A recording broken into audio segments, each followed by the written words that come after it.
Nice. That's one of them new Ben Franklins you count there, baby Bob. You don't stop. Gotta get that money.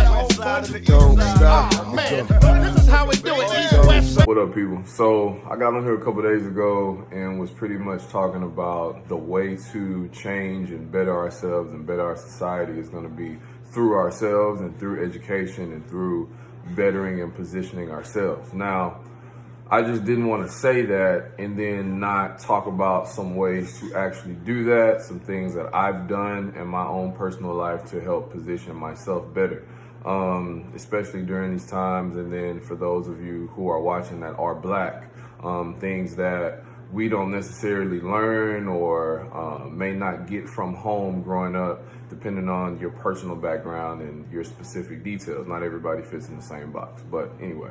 So 3 steps. Each step, I'll try to dig as deep as I can without becoming redundant within the topic. So first step is you have to know and understand yourself at a core level. A lot of that is going to come from your self-assessment. So self-talk, self-assessment through something more protocol-based like a personality test or taking your Enneagram test or something like that. They have a lot of strength finder tests. I know a really good one is the high 5 test. I think it's like high5test.com. You can take that one and kind of help with your professional strengths and some character strengths too. They have the Gallup Strength Finder, which is also a good one that I've used for my professional development as well. And then you have other things like the MBTI test and things like that to help really target and pinpoint your cognitive function. So it helps really pinpoint how, as a person, you think about things and how you take and how you give information, how you take in and give information to the world. So these are really good tools for you to use, and these are really good tools developed and created by the scientists of the world, who some are no longer with us, of course. This is a very dated process in that regard, but at the same time it still holds true and it's very relevant to what we need to help develop ourselves from a fundamental kind of core level, just to understand that, like, hey, like, I think this way and this is not a flaw, or this is not something that's over the top crazy, or you don't have to necessarily feel lost about it. You can really learn to embrace that uniqueness about yourself so that you can know and understand who you are as a person outside of what you do, and, you know, be able to connect what you do to who you are, which will help you progress and make better decisions for yourself, which will be, you know, authentic and feel real, that you'll be able to do something with moving forward in the future. So the first step is to really explore yourself. Another tip that I would give you too is, whenever you think something or feel something outside of what you've been taught by someone else, so your parent, friend, family member, whatever, you got to know that if you feel that on a genuine level, and if you think that on a genuine level, then it's real. And you need to understand and figure out why that is real for you, why that is reality for you. And it may not align with what everybody else told you is right, or what everybody else told you should be right, or should be true, or should work or not work, etc. So I encourage you, whoever's watching this video, when you feel something and when you think something, you don't necessarily have to be reckless and act on that emotion or act on that good feeling or do something over the top. But have a conversation with yourself, either in private, or you can keep a journal. You can write these things down so you have time to reflect. If you're not someone, you know, like I said, that cognitive function test will tell you if you're someone who can kind of internalize things really quickly and then put it together, or if you're somebody who may need to take some time to really digest the information before you can, you know, create a thought from it. So if you are that type of person, I would encourage you to write it down, keep a journal, keep a diary, whatever you want to title it, and then keep those notes for yourself. So that way you can kind of revisit yourself and kind of take ownership of your journey without just looking out into the world trying to figure out what it is you should be doing versus what it is that's correct and right for you. Looking at these notes right here. A part of that too, number 2, is to after you've kind of dug deeper into yourself and understanding who you are as a person on a mental, emotional, spiritual, even physical level too, if we're talking about like, your body and fitness and, all of that, it's just like, you got to know how you built, you got to understand your genetics and things like that. So it's on every level you need to really know and understand yourself.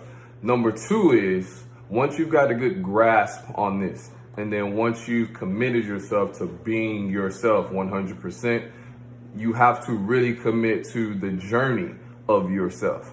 A lot of times I see people who are very romantic about the destination, and they're very anxious about, where they're going to end up or what the end goal is or just whatever. And the thing is, if you're not fully embraced in your journey, if you're not fully embraced in doing what's true for you, it's going to be really hard to check off certain boxes in an authentic way that makes you happy, that feels holistic, that feels like it's for you, if you're not positioned to really do what's right for you.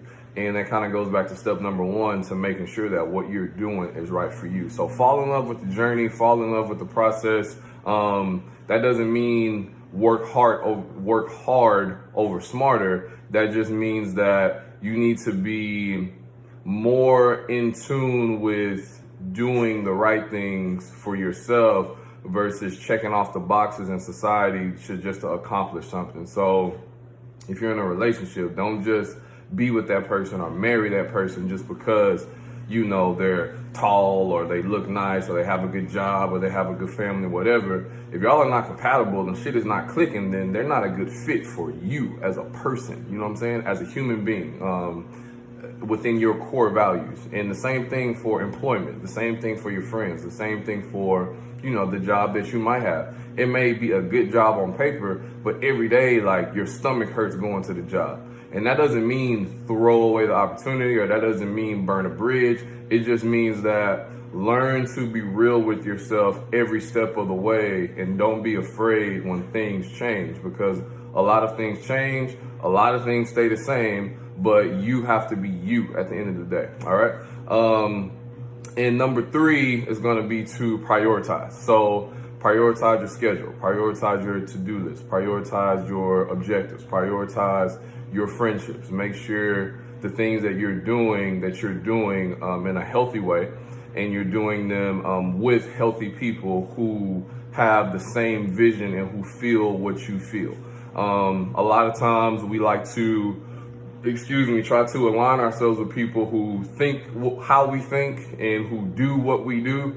But, sometimes that doesn't always work out. Even if you are thinking the same thing and doing the same thing, there's still some type of disconnect.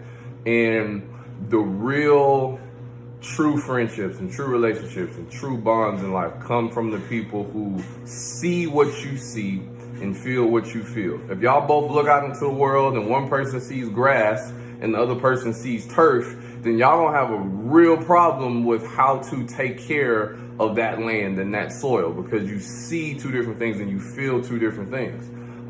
So you have to be around people who see what you see. They may not do what you do, they may actually go a different path, but you guys are trying to reach the same destination. They may not think how you think, but at the same time, they feel what you feel, so their tactics and their methods may be different, or their word selection may be different, or their packaging may be different, but you're really on the same page. It just doesn't feel that way on the surface, which is why, back to step one, you have to really dig deep into yourself to understand what's unique about you, so that you're not judging others on the wrong scale. You're not judging other people on your scale. You're able to say, hey, this is me. I'm super unique. This is what's special about me. So who am I to look at someone and want them to be like me? I'm me.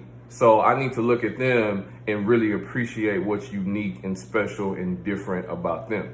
So you're able to do that and do those things when you know yourself at the highest level. Prioritize your boundaries too, man.